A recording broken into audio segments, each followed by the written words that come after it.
Who would ever expect that this NFL player would soon be linked to the brutal murder of 6 people? What's going on Marshall Road? I think there's been a bad shooting. On April 7th, 2021, at exactly 4:44 in the afternoon, a different 911 call came from a quiet neighborhood in Rock Hill, South Carolina.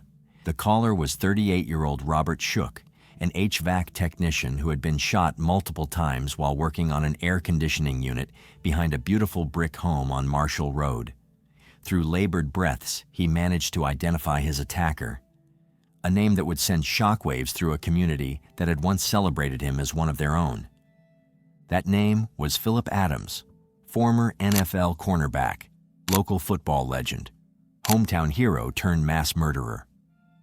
What unfolded that afternoon would claim 6 innocent lives in a matter of minutes. 2 hard-working fathers, a beloved doctor and his wife of nearly 47 years, and 2 young grandchildren, 9-year-old Ada and 5-year-old Noah, whose only crime was being in the wrong place when someone they should have been able to trust completely lost control. I don't know what could happen to somebody to make them do that. I feel bad, talking about how good a kid Phillip was when you got 5 people murdered down the road. But the truth is, this young man, he was just a good guy.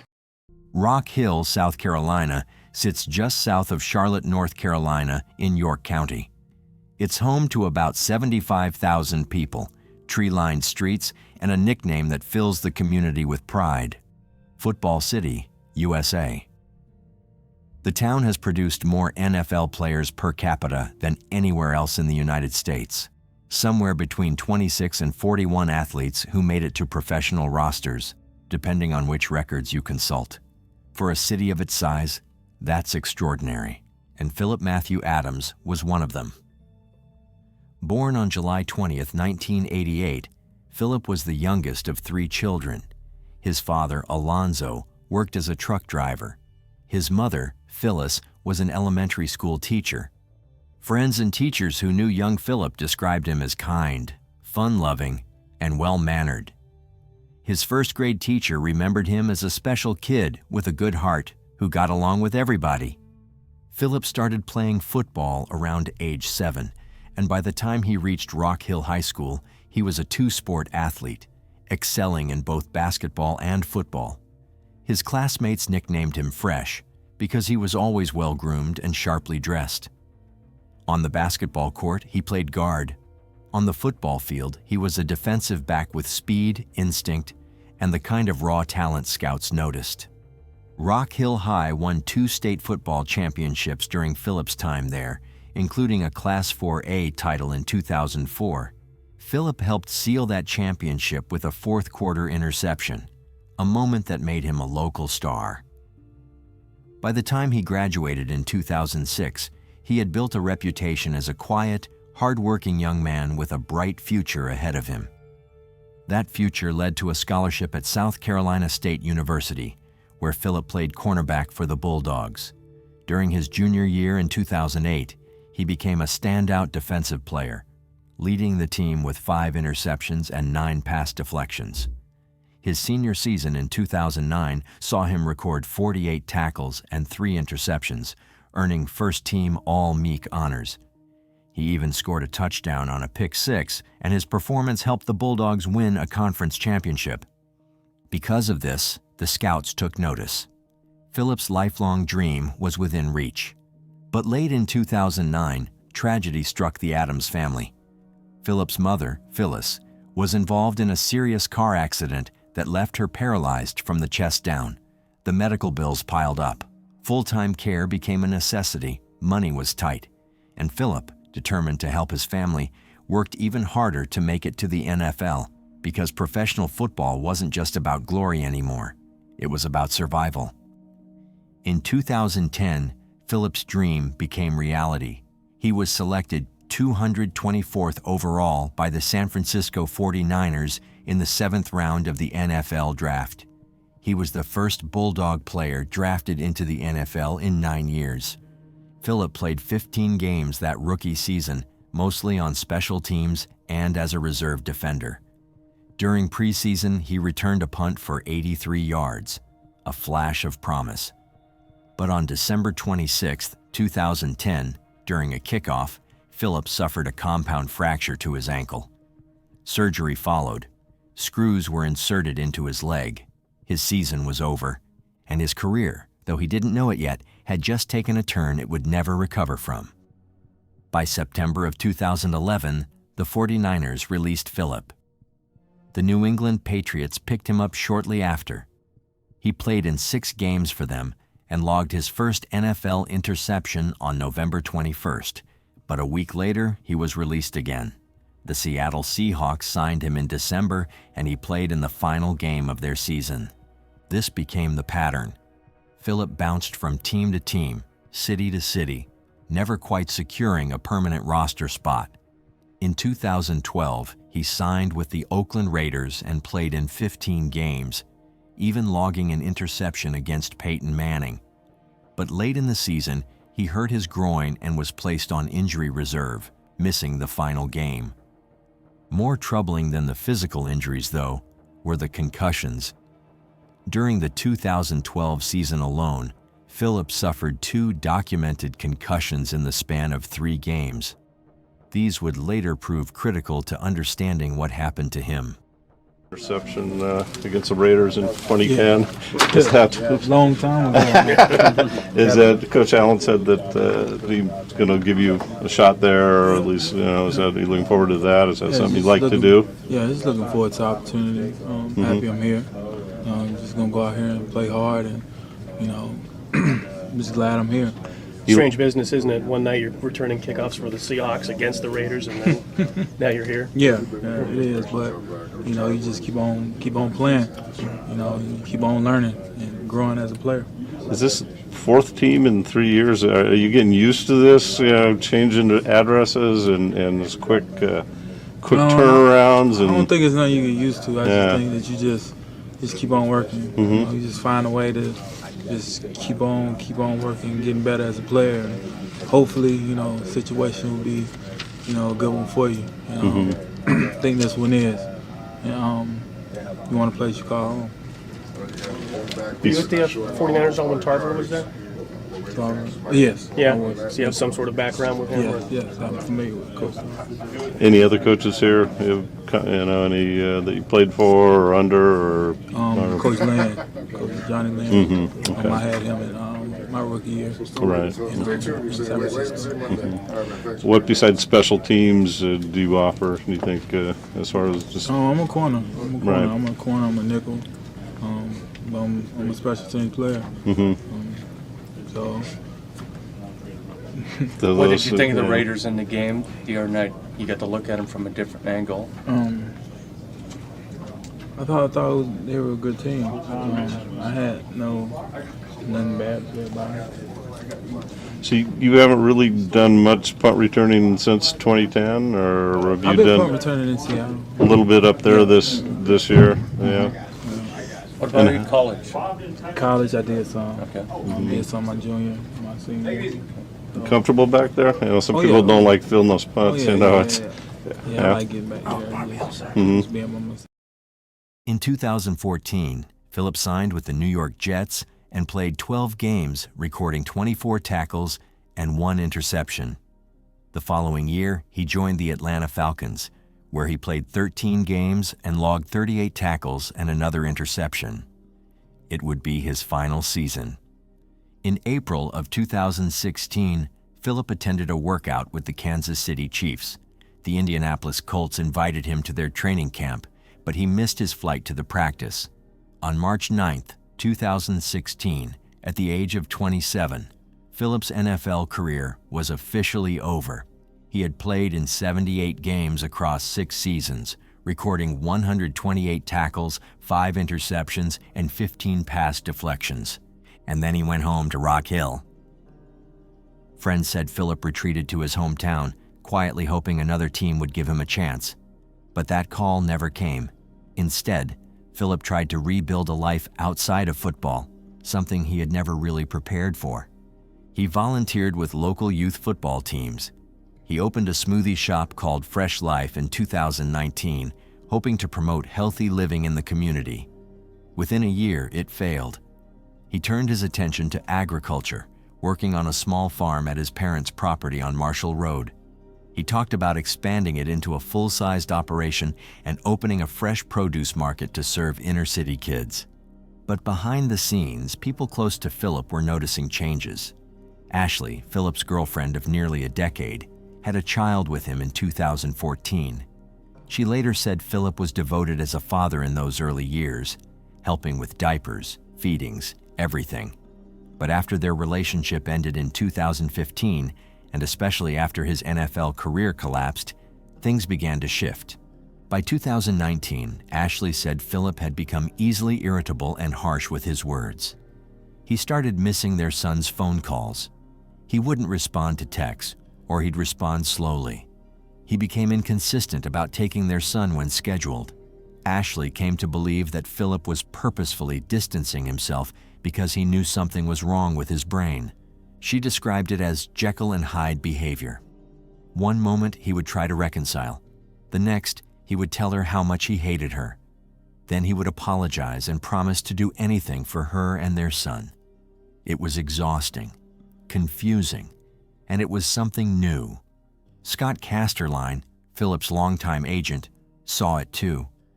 He said Philip refused to get help for pain or mental health issues. Philip took a football mentality: tough it out, don't complain, don't show weakness. Scott urged him to use programs offered by the NFL for former players struggling with physical and mental health, but Philip declined every time. By 2020, Philip had become increasingly withdrawn. He isolated himself from friends and family. He stopped attending events. He wrote cryptic messages on the walls of his room and in notebooks. Messages that were never publicly released, but that investigators would later find. And then, in early April of 2021, something shifted again. Ashley said Philip seemed calmer, more agreeable. He even talked about buying a new home. But beneath that calm surface, something terrible was brewing. On the morning of April 7, 2021, Philip woke up in his parents' home on Marshall Road. According to both Alonzo and Phyllis, he seemed normal. There was nothing alarming about his behavior. His parents left around midday to visit a relative about an hour away, leaving Philip alone at the house. Before they left, Alonzo made a phone call that would haunt him forever. He called Philip's agent, Scott Casterline, and left a voicemail saying he needed to talk about Philip. There was no panic in his voice, just a father reaching out, perhaps sensing something was off. Scott didn't answer. The call went to voicemail. It was the worst possible day not to pick up.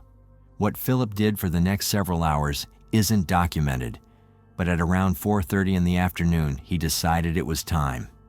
He dressed in a black hoodie, camouflage pants, and a black motorcycle helmet. He armed himself with two weapons, a .45 caliber Thompson-style submachine gun and a 9mm semi-automatic. Then he climbed onto his four-wheeler and left the property. The Adams home sat on Marshall Road. Philip drove about a mile down the road, then turned off onto wooded trails that led directly behind the property of Dr. Robert Lesslie, a prominent local physician who had been treating Philip. Philip parked his ATV in the woods, turned off the engine, and crept toward the house. At 4:42 in the afternoon, Philip ambushed two HVAC technicians who were working on the Lesslie family's air conditioning unit in the backyard. Their names were James Lewis and Robert Shook. Both were 38 years old. Both were fathers. Both were simply doing their jobs. Philip, masked by his motorcycle helmet, opened fire without warning. James Lewis was killed at the scene. Robert Shook was shot at least 6 times but managed to crawl away, pull out his cell phone, and call 911. He told dispatchers what had happened and reportedly identified Philip Adams by name or description before the line went dead. Meanwhile, Philip forced his way inside the Lesslie home.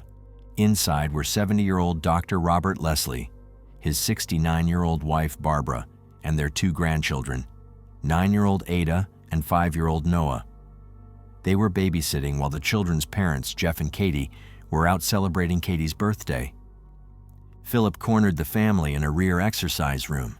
And then, in a matter of minutes, he shot and killed all 4 of them. At the exact same time, a neighbor who was mowing his lawn heard approximately 20 gunshots coming from the Lesslie property.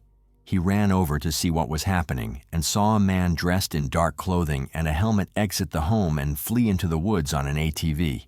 Hey, we got 45 caliber shell cases here at the scene. One of the victims is advising that there is a woman and kids inside the house. We've got forced entry into the residence, possibly victims inside. By the time police arrived, the scene was beyond comprehension. James Lewis lay dead near his work truck.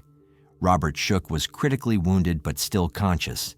Inside the home, officers found the bodies of Dr. Lesslie, Barbara, Ada, and Noah. 6 people, 6 innocent lives, gone in minutes.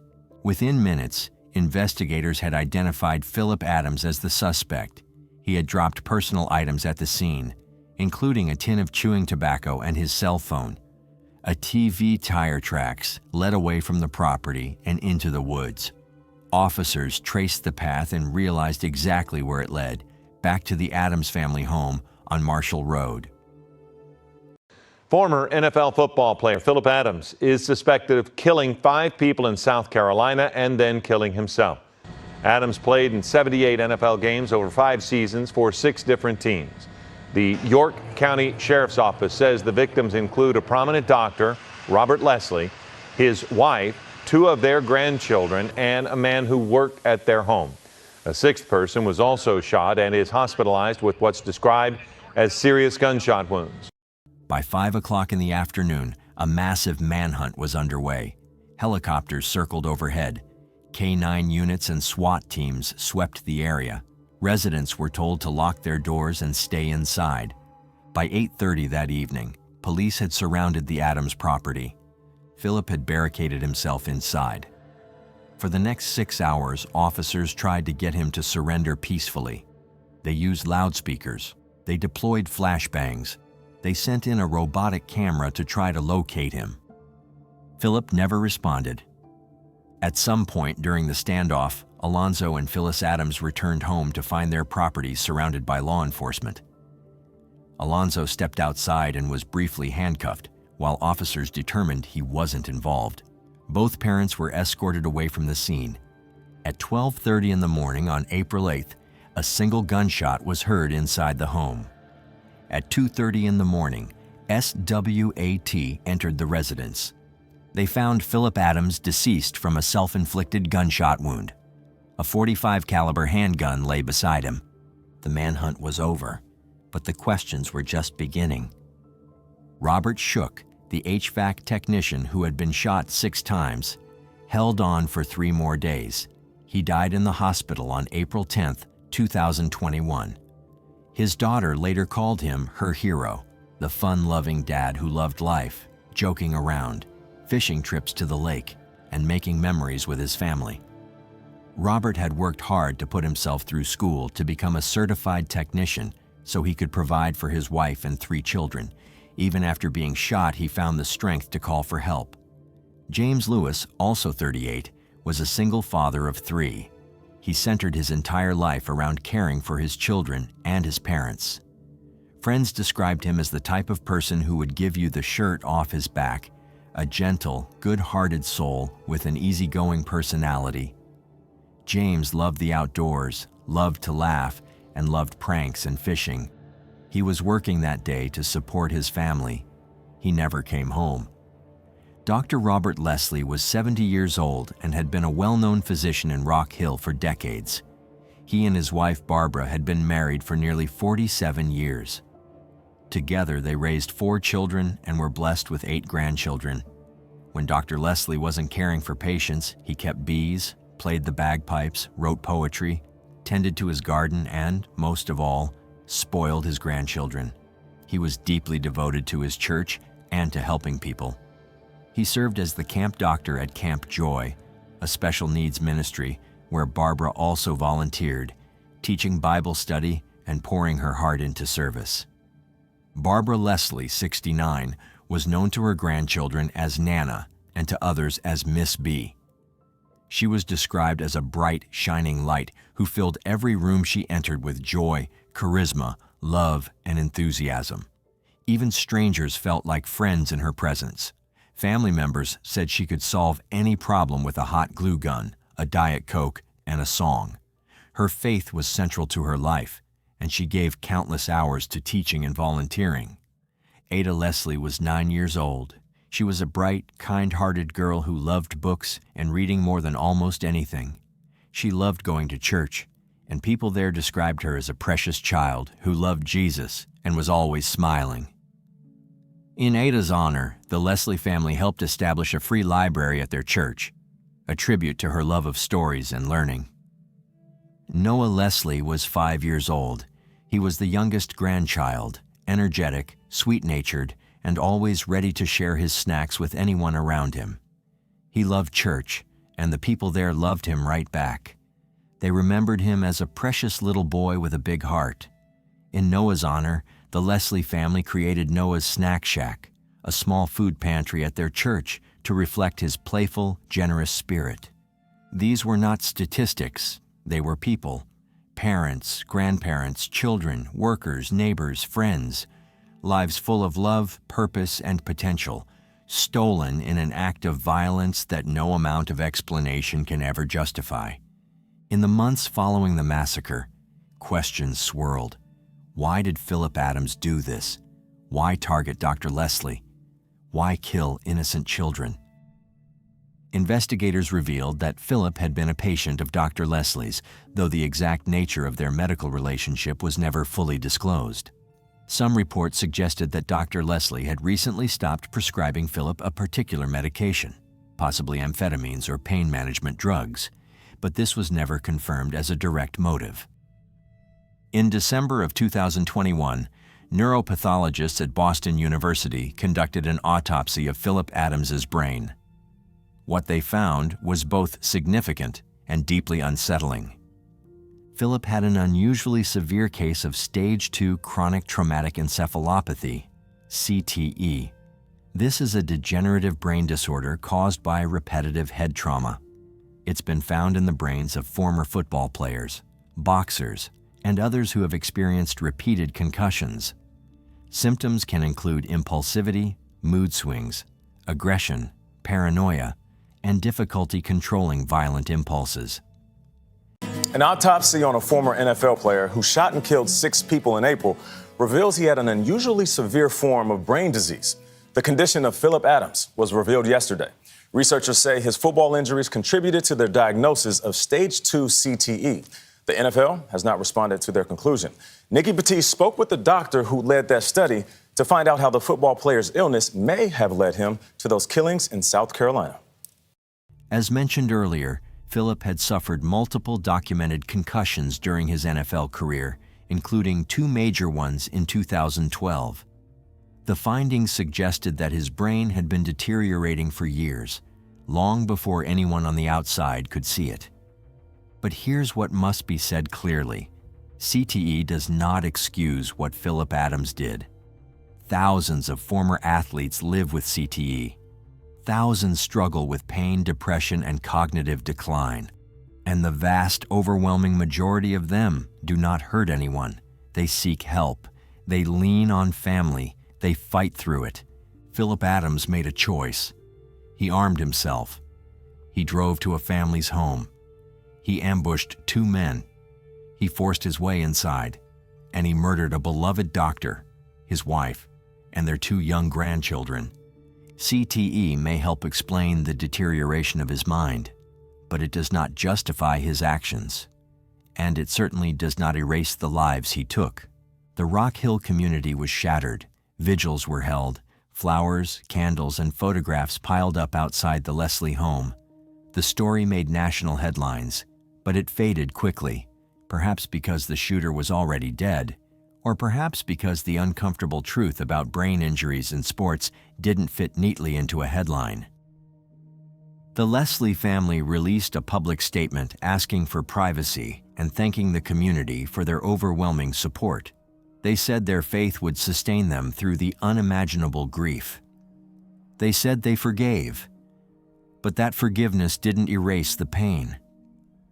Robert Shook's family mourned a man who had fought for 3 days to survive, only to lose that battle.